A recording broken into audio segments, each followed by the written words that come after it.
Sahabat setia Gowori yang dikasihi Tuhan, Shalom. Hari ini adalah Senin 9 Agustus 2021. Kita mengawali pekan ini dengan penuh syukur dan penuh sukacita. Juga kita mau merenungkan firman Tuhan yang diambil dari Injil Matius 17 ayat 22 sampai dengan 27. Mari kita siapkan hati kita. Haleluya, haleluya, haleluya. Allah memanggil kita agar kita memperoleh kemuliaan Tuhan kita Yesus Kristus. Haleluya, haleluya, haleluya. Tuhan bersamamu dan bersama rohmu. Inilah Injil Yesus Kristus menurut Santo Matius, dimuliakanlah Tuhan. Sekali peristiwa, Yesus bersama murid-muridnya ada di Galilea. Ia berkata kepada mereka, Anak manusia akan diserahkan ke dalam tangan manusia. Mereka akan membunuh dia, tetapi pada hari ketiga ia akan dibangkitkan. Maka hati para murid itu pun sedih sekali.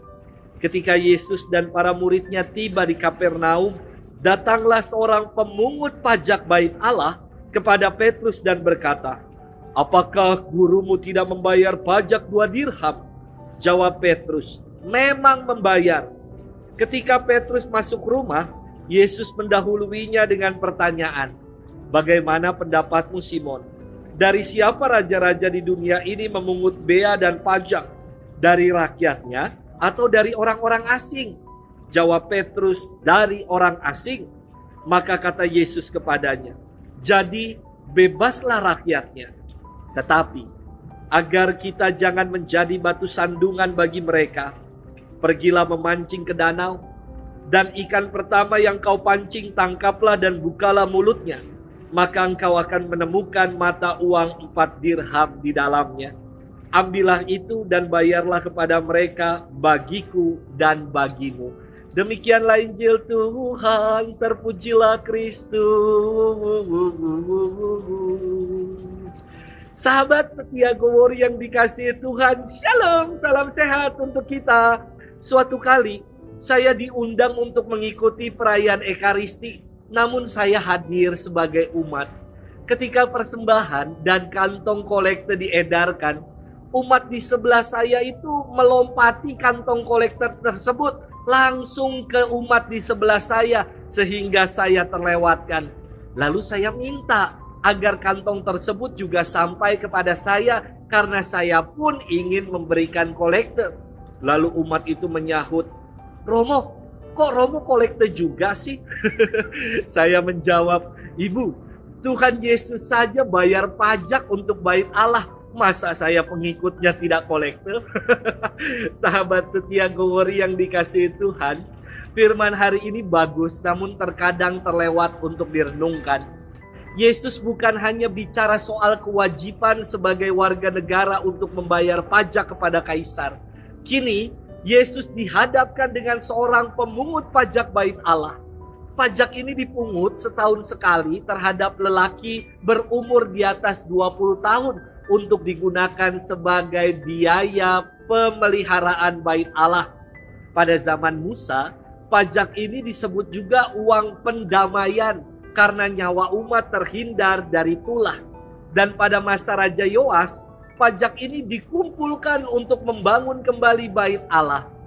Di zaman Yesus, pajak ini menjadi wajib bagi semua orang Yahudi yang sudah dewasa. Lepas dari perdebatan, siapa sih yang seharusnya menjadi wajib pajak? Yesus ingin mengajarkan para muridnya agar jangan menjadi batu sandungan bagi yang lain. Batu sandungan atau duri dalam daging dengan menolak membayar pajak bait Allah.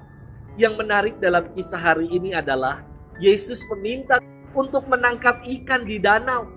Dan dalam mulut ikan pertama yang dipancingnya akan ditemukan uang sebanyak 4 dirham untuk membayar pajak bagi Yesus juga bagi Petrus.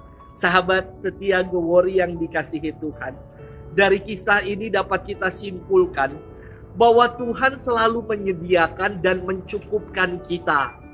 Tidak perlu khawatir selama kita mau berjuang dan berusaha. Tuhan pasti akan mencukupkan. Ketika harus membayar pajak bait Allah. Dan Yesus juga Petrus tidak mempunyai uang. Namun Allah bekerja dan mencukupkan itu semua. Terkadang dalam hidup ini kita pun diliputi dengan banyak kekhawatiran akan kewajiban-kewajiban yang harus kita tunaikan. Tetap berjuang dan berusaha. Dan Allah pasti akan mencukupkannya untuk kita semua. Tuhan memberkati kita selalu dalam nama Bapa dan Putra dan Roh Kudus. Amin.